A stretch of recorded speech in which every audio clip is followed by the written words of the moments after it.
इस कहानी की शुरुआत में हमें नाइट वेले 3600 BC का सीन दिखाया जाता है, जहां एनसबा नूर यानी एपोक्लिप्स नाम का इजिप्ट का राजा होता था। वो बहुत बूढ़ा हो चुका था, इसीलिए उसने अपनी आत्मा को एक जवान म्यूटेंट के शरीर में डाला। आत्मा को एक शरीर से दूसरे शरीर में डालने के लिए उन दोनों को एक पिरामिड के अंदर सुला दिया गया। जैसे पिरामिड के ऊपर सूर्य की किरण पड़ी, उसी समय आत्मा को डालने की रस्म शुरू हो गई, मगर उनके कुछ लोगों ने उन्हें धोखा दिया और रस्म को रोकने के लिए एनसबा नूर को मारना चाहा, मगर नूर के 4 घुड़सवारों ने उन लोगों को ऐसा करने से रोक दिया। जैसे ही नूर की आत्मा ने दूसरी बॉडी में प्रवेश किया, तभी पिरामिड गिरने लगा। घुड़सवारों ने नूर के ऊपर पिरामिड को गिरने से बचाया, मगर अंत में सारे घुड़सवार पिरामिड के नीचे आकर मर गए। नूर अभी भी जिंदा थे, पर बेहोश होने की वजह से पिरामिड के नीचे दफन थे। फिर हमें ओयो में 1983 में एक स्कूल का सीन दिखाया जाता है, जहाँ एक टीचर सब स्टूडेंट को बता रही होती है कि म्यूटेंट की खोज सबसे पहले 1983 के वियतनाम के युद्ध के बाद पेरिस समझौते के दौरान हुई थी। 6 दिनों बाद हम सब ने देखा कि उनमें से एक म्यूटेंट एरिक यानी मैग्नीटो ने व्हाइट हाउस आकर प्रेसिडेंट और उसके मंत्रियों पर हमला किया, मगर एक जवान लड़की म्यूटेंट ने सबकी जान बचाई। एरिक वहाँ से भाग निकला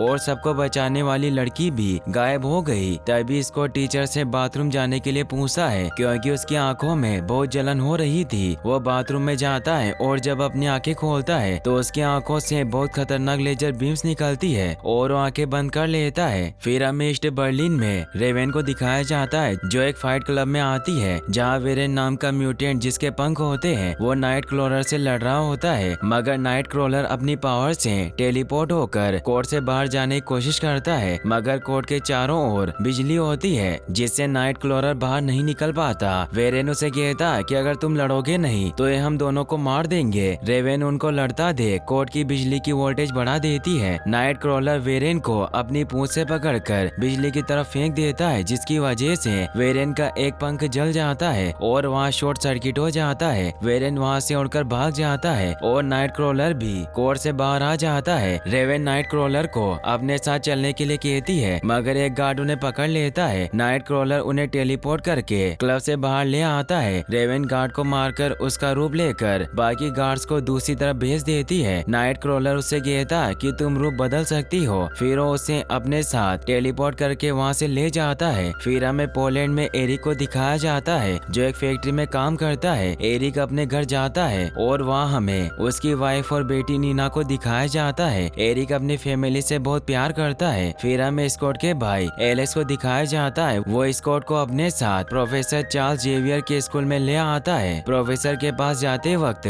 स्कॉट जीन नाम की लड़की से टकरा जाता है, जिन एक म्यूटेंट होती है, जिसके पास टेलीपैथिक होने की वजह से वो उसका दिमाग पढ़ लेती है। तभी वहाँ एलेक्स का दोस्त हेंक आ जाता है। वो उन दोनों को प्रोफेसर के पास ले जाता है। एलेक्स प्रोफेसर को अपने भाई से मिलवाता है। प्रोफेसर स्कॉट को गार्डन में ले जाते हैं और कहते हैं कि अपनी ताकत को समझने के लिए उसकी सीमा को समझना जरूरी है, और उसे उसकी आंखों पर से पट्टी हटाकर सामने निशाना लगाने के लिए कहते हैं। स्कॉट अपनी आंखों पर से पट्टी हटाकर सामने निशाना लगाता है, मगर जब वो आंखें खोलता है तो उसकी आंखों की लेजर इतनी खतरनाक होती है कि पेड़ पूरी तरह से बर्बाद हो जाता है। फिर हमें कायरो इजिप्ट में डॉक्टर मोइरा को कुछ तांत्रिक अनुयायी का पीछा करते हुए दिखाया जाता है, जो एपोक्लिप्स को जगाने जा रहे थे। उनमें से एक आदमी मोइरा को रोक लेता है, लेकिन उसे मारकर गुफा के अंदर चली जाती है, जो वही गुफा होती है जहाँ एपोक्लिप्स का पिरामिड गिर गया था। उस गुफा में काफी पुरानी इजिप्शियन चीजें थी। मोइरा उन चीजों का फोटो खींचती है। तभी वहाँ वो तांत्रिक अनुयायी इजिप्शियन मंत्र पढ़कर एपोक्लिप्स को जगा देते हैं। एपोक्लिप्स अपनी पावर से जमीन के नीचे से गायब हो जाता है, जिसके कारण गुफा बंद हो जाती है, जिसमें वो तांत्रिक अनुयायी लोग मर जाते हैं, मगर मोइरा सेफली गुफा से बाहर निकल जाती है। गुफा के बंद होने के कारण हर जगह भूकंप आ जाता है। एरिक जिस फैक्ट्री में काम कर रहा होता है वहाँ भी भूकंप आता है, जिसकी वजह से एक आदमी के ऊपर एक बहुत बड़ा बर्तन गिरने वाला होता है, मगर एरिक अपनी पावर से उस आदमी पर बर्तन गिरने से बचा लेता है, क्योंकि अपनी पावर से किसी भी मेटल को अपने काबू में कर सकता है। कुछ लोग एरिक को देख लेते हैं। फिर प्रोफेसर एक्स के स्कूल का सीन दिखाया जाता है। वहाँ भी भूकंप महसूस होने के कारण सारे बच्चे अपने कमरों से बाहर आ गए थे। प्रोफेसर सबको अपने कमरों में भेज देते हैं और जिनके कमरे में जाते हैं, जिनको बहुत बुरे सपने आ रहे होते हैं। प्रोफेसर जिनके पास जाते हैं उन्हें भी जिन का सपना दिखाई दिखाई देता है और वो जिन को उठा लेता है। जिन उठकर बताती है कि मैंने दुनिया का अंत देखा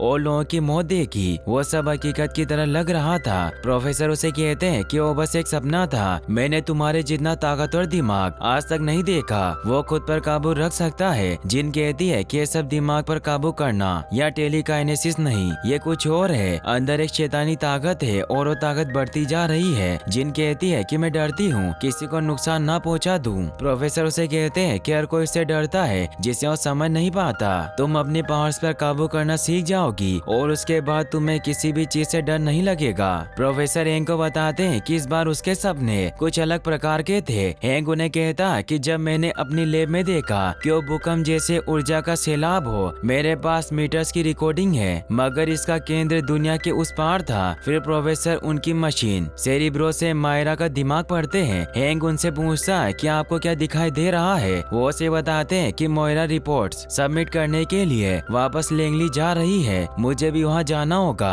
ताकि मैं पता कर सकूं कि वो इस भूकंप के बारे में क्या जानती है। वहीं एरिक को दिखाया जाता है जो अपनी वाइफ और बेटी को लेकर घर छोड़कर जाने की तैयारी कर रहा होता है। उसकी वाइफ उससे पूछती है कि तुमने उस आदमी की जान बचाकर अच्छा काम किया। एरिक कहता है कि अगर मेरा राज खुल गया तो बहुत बड़ी मुसीबत खड़ी हो जाएगी। उसकी वाइफ नीना को लेने के लिए जाती है, मगर उसे नीना घर में कहीं नहीं मिलती। वो आकर एरिक को बताती है। एरिक नीना को ढूंढने के लिए बाहर आता है। उसे जंगल की तरफ से आवाज आती है। वो जंगल में जाता है, वहाँ उसकी बेटी को कुछ पुलिस वालों ने पकड़ कर रखा होता है। वो एरिक से पूछते हैं कि क्या तुम ही मैग्नीटो हो। एरिक उनसे कहता है कि मेरी बेटी को छोड़ दो, मैं तुम्हारे साथ चलने के लिए तैयार हूँ। पुलिस वाले नीना को छोड़ देते हैं। एरिक भी पुलिस के पास चला जाता है। नीना कहती है कि मेरे पापा को अपने साथ मत ले जाइए और रोने लग जाती है, जिसके कारण जंगल के सारे पक्षी नीना के पास आने लग जाते हैं। पुलिस वाले एरिक से कहते हैं कि क्या ये भी तुम्हारे जैसी है, रोको अपनी बेटी को। एरिक कहता है कि वो अपनी पावर्स का कंट्रोल नहीं कर सकती, वो डर गई है। नीना गुस्सा होकर पुलिस वालों को देखती है, जिससे सारे पक्षी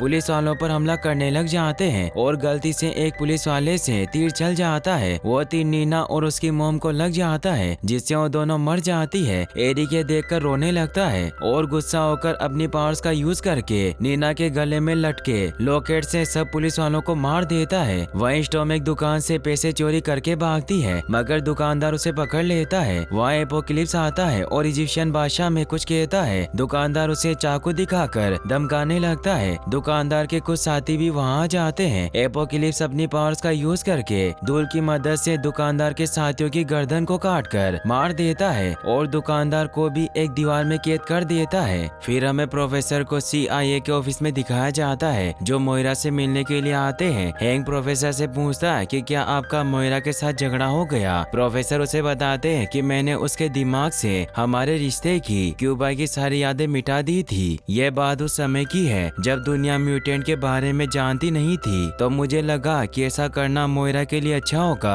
प्रोफेसर और हैंक मोयरा के रूम में चले जाते हैं। प्रोफेसर उसे अपना नाम बताने लगते हैं। तभी मोयरा कहती है कि आपका नाम है प्रोफेसर चार्ल्स जेवियर, मैंने आपके सारे लेख पढ़े हैं, आपसे मिलकर बहुत खुशी हुई। प्रोफेसर मोयरा से इजिप्ट के बारे में पूछते हैं। मोयरा उन्हें बताती है कि 1983 में जब से दुनिया को म्यूटेंट के बारे में पता चला, कई ऐसी कम्युनिटी है जो इसे पुनर्जन्म या ईश्वर का प्रतीक मानते हैं। मैं इनकी छानबीन कर रही थी। ये लोग खुद को अशीरेन सुबह नूर मानते हैं, जो एक प्राचीन जीव का नाम था, जिन्हें वो दुनिया का पहला म्यूटेंट मानते हैं। हैंक कहता है कि मगर म्यूटेंट तो उस सदी में विकसित नहीं हुए थे। मोयरा कहती है कि आमतौर पर यही माना जाता है, पर इन लोगों का कहना है कि पहला म्यूटेंट हजारों साल पहले पैदा हुआ था और मानते हैं कि वो फिर से जाग जाएगा। सबूत ढूंढने के लिए वो दुनिया भर के प्राचीन स्थलों की खोज कर रहे हैं। मोयरा उन्हें एक फोटो दिखाती है और कहती है कि ऐसी चित्रलिपि कुछ खास तरह की शक्तियों के बारे में बताती है जो किसी इंसान के पास नहीं हो सकती।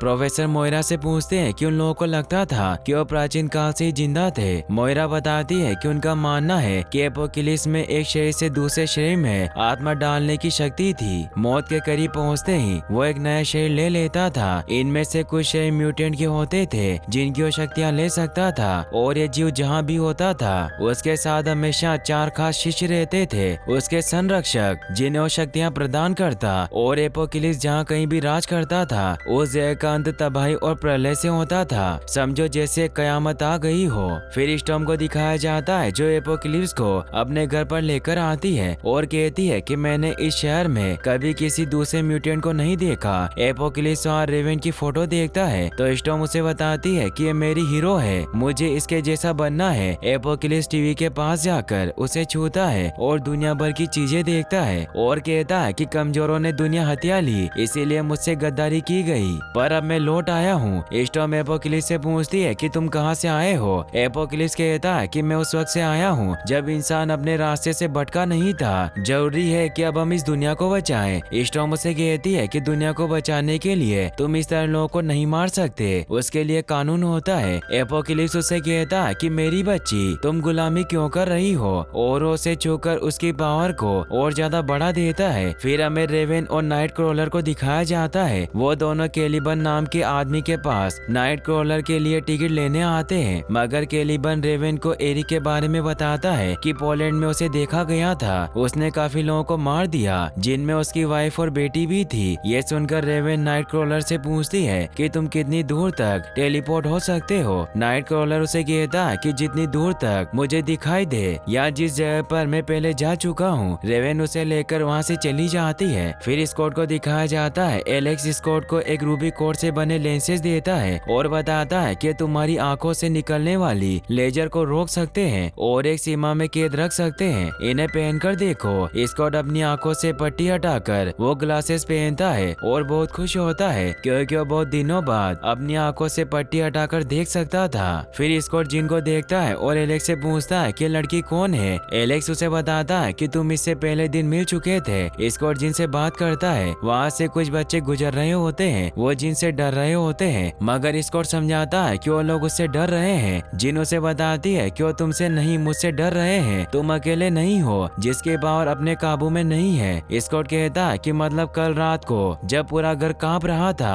वो तुम्हारी वजह से था। फिर एलेक्स को दिखाया जाता है, वो रेवेन को स्कूल में देखकर हैरान हो जाता है। रेवेन एलेक्स को नाइट क्रॉलर से मिलवाती है। वहीं एपोक्लिप्स और स्टॉर्म कैलिबन में मिलने आते हैं। स्टॉर्म कैलिबन से म्यूटेंट के बारे में पूछती है, मगर कैलिबन उन्हें कुछ नहीं बताता। एपोक्लिप्स कैलिबन से कहता है कि मेरे बच्चे मुझे तुम्हारी मदद चाहिए। कैलिबन एपोक्लिप्स को गन से डराता है, मगर एपोक्लिप्स उसकी गन को धूल में बदल देता है और कहता है कि तुम सब मेरे बच्चे हो और इसीलिए भटके क्योंकि तुमने अंधों को अपना नेता बनाया और कमजोरों के शासन ने मेरी दुनिया को बर्बाद कर दिया। बस अब और नहीं। तभी साइलोग स्टॉर्म और एपोक्लिप्स के गले पर तलवार रख देती है और पूछती है कि क्या चाहिए तुम्हें। एपोक्लिप्स उसे कहता है कि तुम अपनी ताकत की पहुंच महसूस करो, मैं वो नहीं जो तुम्हें काबू में रखना चाहता है, मैं तुम्हें आजाद देखना चाहता हूँ। एपोक्लिप्स साइलोग की पावर बढ़ा देता है, जिससे साइलोग एपोक्लिप्स को कहती है कि मैं जानती हूँ कि तुम्हें किस तरह के म्यूटेंट चाहिए, और उन्हें वेरेन के पास ले जाती है। मगर साइलोग वेरेन के जले पंख को देखकर कहती है कि अब लड़ने के लायक नहीं बचा।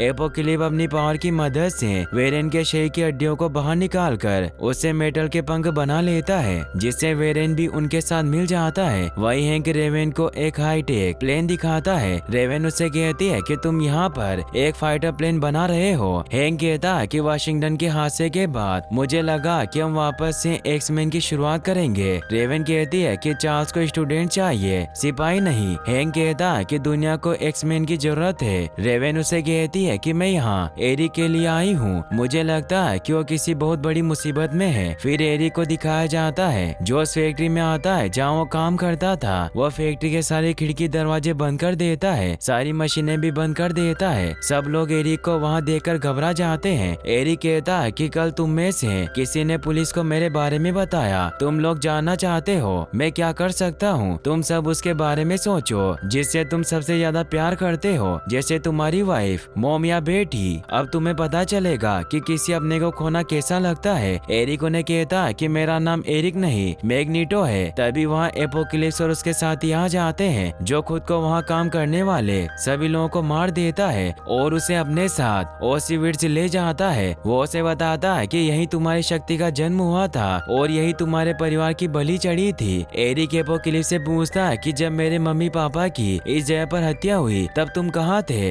एपोक्लिप्स कहता है कि मैं उस वक्त अंधेरे में कैद था, तब मैं तुम्हारा साथ नहीं दे सका, लेकिन मेरे बच्चे अब मैं लौट आया हूँ। जमीन के अंदर की धातु को महसूस करो, जितना अंदर जा सकते हो जाओ। तुम महसूस करो कि तुम्हारे अंदर धरती तक को हिला देने ढूंढने की शक्ति है। एरिक अपनी शक्ति से आसपास की सारी बिल्डिंग्स को तबाह कर देता है और उसकी शक्तियाँ बहुत बढ़ जाती है। फिर हमें पिएत्रो को दिखाया जाता है जो टीवी पर एरिक की न्यूज देख रहा होता है। वो एरिक से मिलने के लिए प्रोफेसर एक्स के स्कूल में जाता है। वहीं प्रोफेसर एक्स मोइरा को अपने स्कूल में लेकर आते हैं। प्रोफेसर रेवेन को स्कूल में देखकर हैरान रह जाते हैं और वो सबको कहते हैं कि मुझे रेवेन से अकेले में बात करनी है, सब बाहर चले जाओ। रेवेन प्रोफेसर से पूछती है कि मोइरा ने मुझे पहचाना क्यों नहीं। प्रोफेसर उसे बताते हैं कि जब तुम मुझे क्यूबा के बीच पर छोड़कर चली गई थी उसके बाद मैंने उसकी सारी यादें मिटा दी। मैं इस स्कूल को एक यूनिवर्सिटी बनाना चाहता हूँ म्यूटेंट और इंसानों के लिए, जहाँ वो साथ मिलकर रहेंगे। रेवेन कहती है कि मुझे भी लगता था कि हम इंसानों को बदल सकते हैं मगर वो हम सबसे डरते हैं, नफरत करते हैं, बस वो कहते नहीं। प्रोफेसर बताते हैं कि अब दुनिया के हालात बेहतर हो रहे हैं। रेवेन कहती है कि मैं एरिक के लिए यहाँ आई हूँ, वो वापस आ गया है। उसकी वाइफ और एक बेटी थी, दोनों मारे गए और साथ में कुछ पुलिस वाले भी। किसी और के ढूंढने से पहले हमें उसे ढूंढना होगा।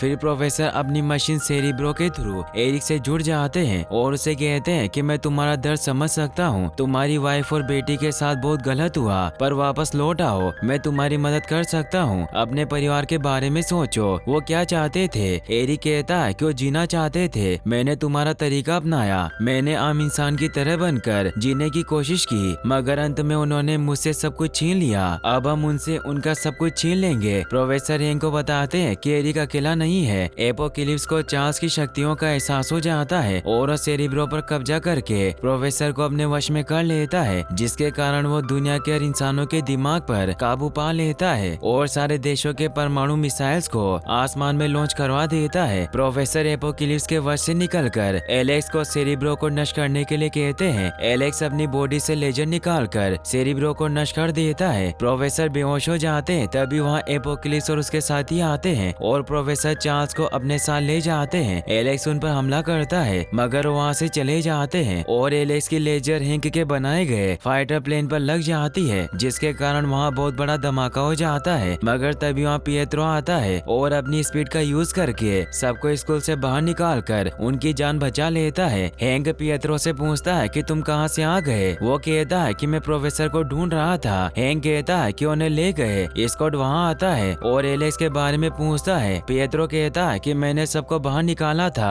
हैंक कहता है कि एलेक्स धमाके के बहुत करीब था।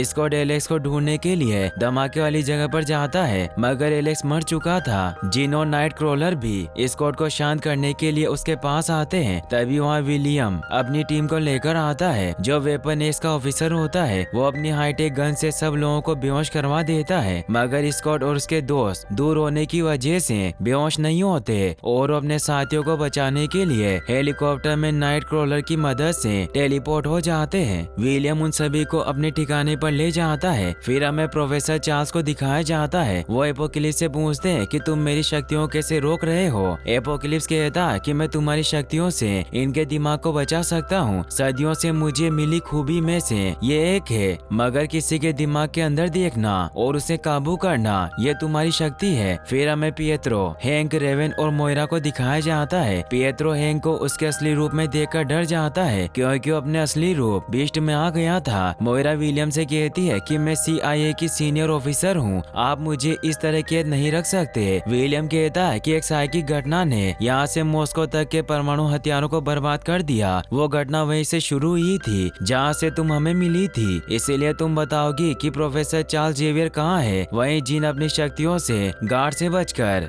स्कॉट और नाइट क्रॉलर को रेवेन के पिंजरे के पास लेकर आती है। नाइट क्रॉलर पिंजरे के उस पार नहीं जा पाता क्योंकि पिंजरे के चारों तरफ बिजली होती है। पिएत्रो रेवेन को बताता है कि मैग्नीटो उसके पापा है। एपोकलिप्स प्रोफेसर को दुनिया के हर दिमाग में एक संदेश भेजने के लिए कहता है। प्रोफेसर कहते हैं कि मैं चाहते हुए भी तुम्हारा संदेश नहीं पहुंचा सकता क्योंकि मेरे पास सेरिब्रो नहीं है। एपोकलिप्स उनसे कहता है कि तुम्हें अपनी शक्तियों को बढ़ाने के लिए किसी मशीन की जरूरत नहीं है। एपोकलिप्स प्रोफेसर के जरिए दुनिया के हर इंसान के दिमाग में ये संदेश भिजवा देता है कि तुम सब रास्ते से भटक गए हो पर अब मैं लौट आया हूँ। फैसले की घड़ी आ चुकी है। तुम्हारी सारी इमारतें, तुम्हारे सारे प्रार्थना स्थल सब बर्बाद हो जाएंगे। फिर एक नए युग की शुरुआत होगी और जो होने वाला है तुम उसे रोक नहीं सकते। प्रोफेसर जिन को एक खुफिया मैसेज से बताते हैं कि जिन मुझे कायरो में ढूंढो और एपोकलिप्स का संदेश जारी रखते हुए कहते कहते हैं कि इस संदेश का बस एक ही मकसद है, तुम में से सबसे ताकतवर को ये बताना है कि जो सबसे ज्यादा ताकतवर है ये दुनिया उन्हीं की होगी। मगर प्रोफेसर कहते हैं कि जो सबसे ताकतवर है वो कमजोरों की रक्षा करेगा। दुनिया को मेरा यही संदेश है। जिन स्कॉट को कहती है कि प्रोफेसर ने मुझसे अभी बात की। स्कॉट और नाइट क्रॉलर कहते हैं कि उन्होंने हम सबसे बात की। जिन कहती है कि प्रोफेसर ने मुझे एक खुफिया संदेश भेजा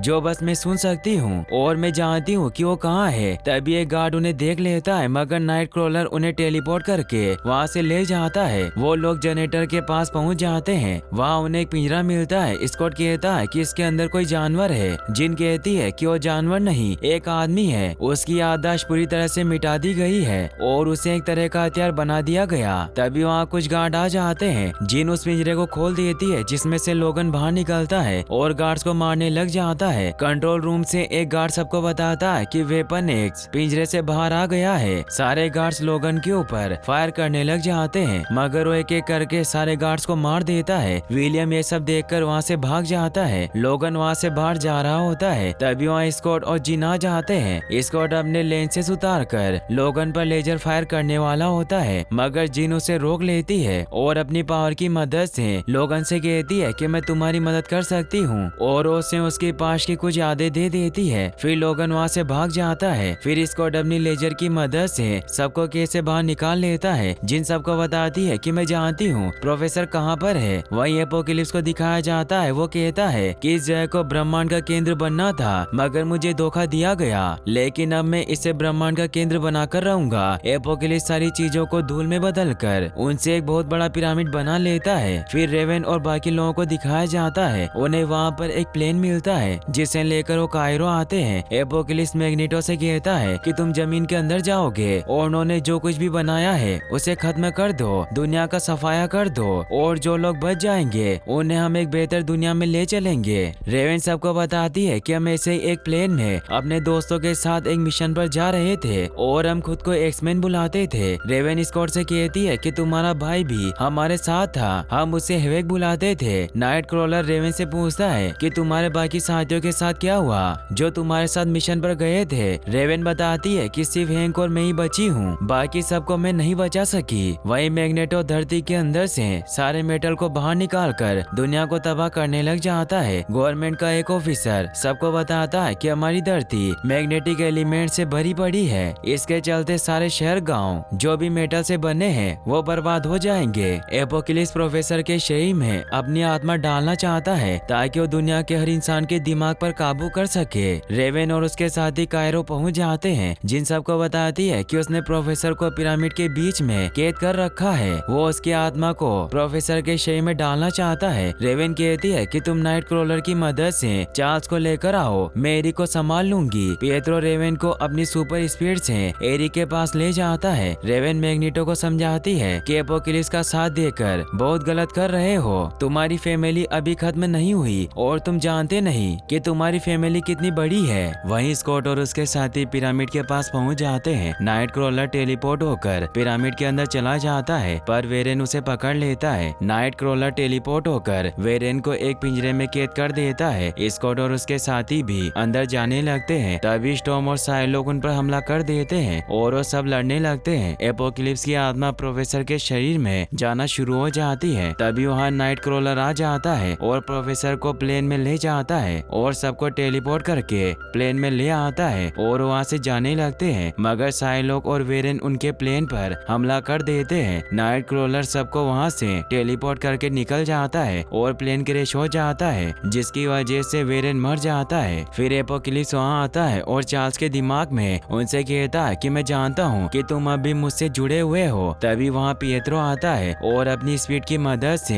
एपोकलिप्स को बहुत मारता है, मगर एपोकलिप्स अपनी शक्तियों से उसके पैर को जमीन में फंसा देता है और उसका एक पैर तोड़ देता है। रेवन साइलोक का रूप लेकर एपोकलिप्स के पास जाती है और उसे पिएत्रो की गर्दन काटने के लिए कहता है, मगर रेवन एपोकलिप्स की गर्दन को काट देती है, लेकिन एपोकलिप्स का घाव हील हो जाता है और वो रेवन की गर्दन पकड़ लेता है और प्रोफेसर को रेवन की जान बचाने के लिए बुलाता है। रेवन की हालत देखकर स्टॉर्म को अच्छा नहीं लगता, क्योंकि अपने हीरो को ऐसे मरते हुए नहीं देख सकती। प्रोफेसर एपोकलिप्स के दिमाग में घुस जाते हैं और अपने घर में ले जाकर उसे मारते हैं, मगर एपोकलिप्स बड़ा होकर उन्हें मारने लग जाता है और उनके दिमाग पर हावी होने लगता है। एपोक्लिप्स दिमाग के बाहर प्रोफेसर पर हमला करने के लिए जाता है, तभी मैग्नेटो उसे रोक लेता है क्योंकि उसे एहसास हो गया था कि वो एपोक्लिप्स का साथ देकर गलत कर रहा है, इसीलिए एपोक्लिप्स पर मेटल से हमला करने लग जाता है। हैंक पिएत्रो और रेवन को वहाँ से दूर ले जाता है और सब मिलकर एपोक्लिप्स पर हमला करते हैं, लेकिन उसका सामना नहीं कर पाते और प्रोफेसर के दिमाग में भी एपोक्लिप्स ने उन्हें बहुत घायल कर दिया था।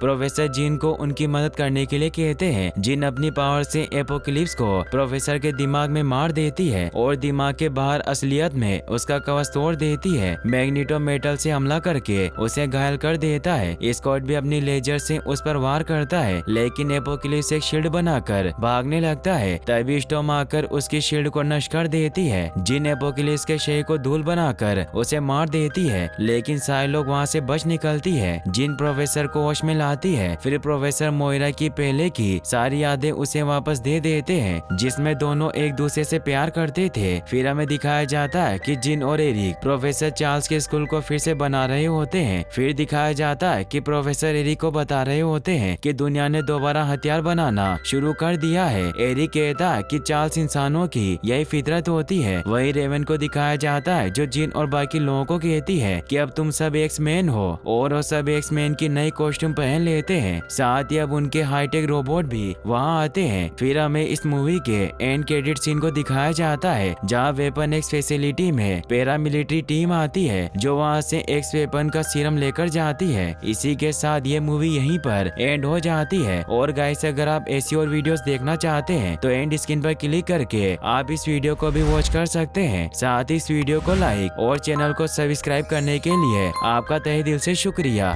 Thanks for watching.